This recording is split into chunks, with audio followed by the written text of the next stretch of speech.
السلام علیکم دوستو، میرا نام ہے Danish Wazir and welcome to DW facts and tech. دوستو آج کی ویڈیو میں آپ کو پیرس میں موجود ٹاور کے بارے میں کچھ ایسی باتیں بتاؤں گا جو یقیناً آپ نہیں جانتے ہوں گے، اور کب اسے کباڑ میں بیچا گیا تھا اور کیا واقعی اس کے نیچے 60 لاکھ لوگوں کی لاشیں دفن ہیں۔ تو ان سب کے بارے میں جاننے کے لیے ویڈیو کو مکمل دیکھیے گا۔ دوستو ایفل ٹاور فرانس کی سٹی پیرس میں موجود ہے۔ پیرس میں ایسے 2 ٹاور موجود ہیں جن میں ایک اصل اور دوسری اس کی ریپلیکا یعنی کہ کاپی ہے۔ اس کی تعمیر کا مقصد فرانس میں آئے انقلاب اور دنیا کو اپنی انڈسٹریل پاور کا شو آف کرنا تھا۔ ایفل ٹاور کی کنسٹرکشن جنوری 1887 میں شروع کی گئی تھی، جو 2 سال 2 ماہ اور 5 دن میں مکمل ہوئی۔ اس کی تعمیر میں 1000 میٹرک ٹن پرلنگ آئرن استعمال کیا گیا تھا۔ 31 مارچ 1899 کو اسے پبلک کے لیے کھول دیا گیا تھا۔ اس کا ڈیزائن گسٹاف ایول نے بنایا تھا اور اسی کے نام پر اسے ایفل ٹاور بھی کہا جاتا ہے۔ پہلے اس کے بہت سے ڈیزائن پیش کیے گئے تھے لیکن سب کو ریجیکٹ کیا گیا۔ اس ٹاور کا ڈیزائن USA میں موجود ایک ٹاور کی اصل میں کاپی ہے۔ اسے پہلے بارسلونا اسپین میں بنایا جانا تھا لیکن اسپین نے اس ڈیزائن کو ریجیکٹ کر دیا، جس کی وجہ سے اسے پیرس میں تعمیر کیا گیا۔ اسے اصل میں عارضی طور پر تعمیر کیا گیا تھا، جسے 1909 میں گرا دیا جانا تھا، لیکن ریڈیو کی ایجاد نے اسے بچا لیا۔ 1906 میں اس پر ریڈیو اسٹیشن نصب کر دیا گیا اور آج بھی موبائل فون سگنلز کے لیے اسے ٹاور کے طور پر استعمال کیا جا رہا ہے۔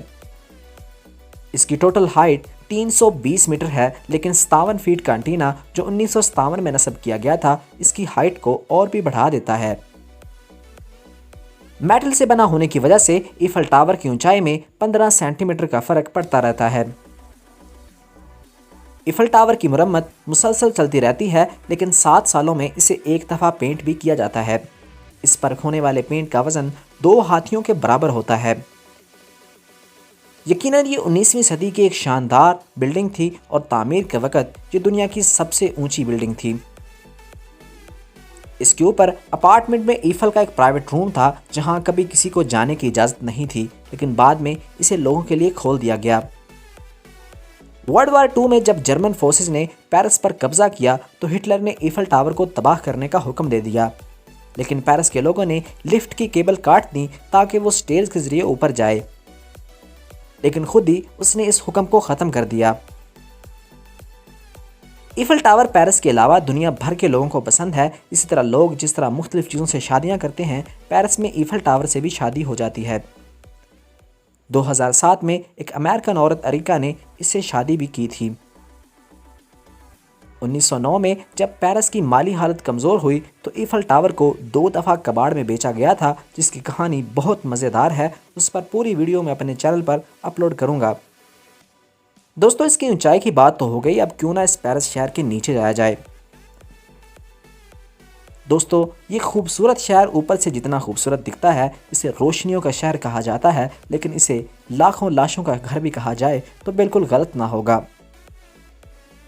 2 ملین لوگوں کے اس شہر میں 60 لاکھ لاشیں دفن ہوں تو ایسا کہنا بالکل غلط نہ ہوگا۔